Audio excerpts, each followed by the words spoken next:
What's up, guys? Thanks for tuning in to another episode of Let's Talk. Coming to you today from marker 261 right here at the Canadian border. And I just finished an epic road trip, 3 months from the Mexican border to the Canadian border.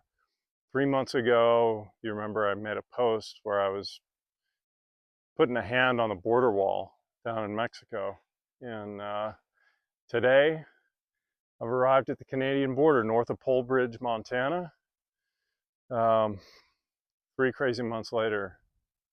Now, what I want to talk about today is neighbors and how you treat your neighbors. Now, we all know we got some issues right now with our international neighbors, to say the least.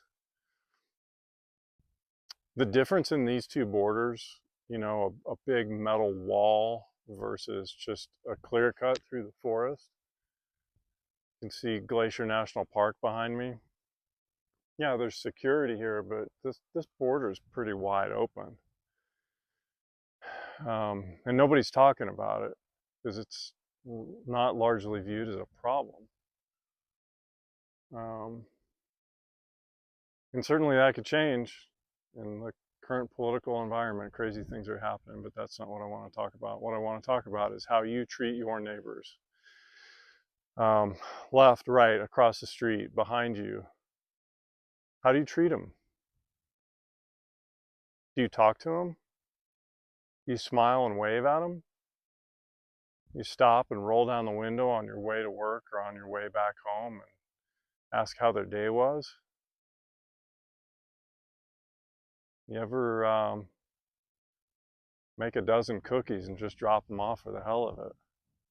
Just because. Do you know your neighbors? Do you know their names?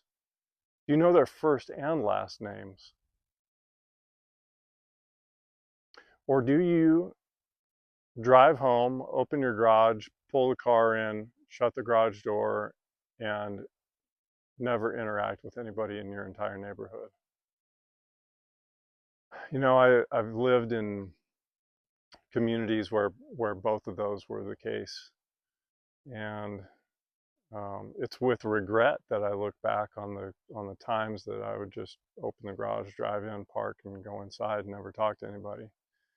And yeah, I might have known a few of my neighbors, but I didn't know if they were working or if they were retired or what they did for work.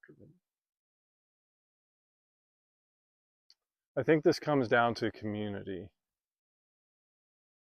Do you know your neighbors, and are you part of your community? And if you are part of your community, I commend you. I think that's great. I think that's what everybody should aspire to. But if you are a part of your community, the way you should be, what are you doing in it? Are you leading it? Are you influencing it? Are you making your community better by being a part of it? Think about that. Think about your neighbors. Think about your neighbors for once instead of thinking about yourself first all the time. Just take a minute. You see somebody in your neighborhood, stop and say hi and introduce yourself. Tell them, hey, I know I've lived here for years, but I've never introduced myself. My name's Rick Booker. I'm a retired firefighter. What's your name? What do you do? It's good to meet you. It's just that easy. Take good care of yourselves and each other, guys, and thank you for tuning in to another episode of Let's Talk.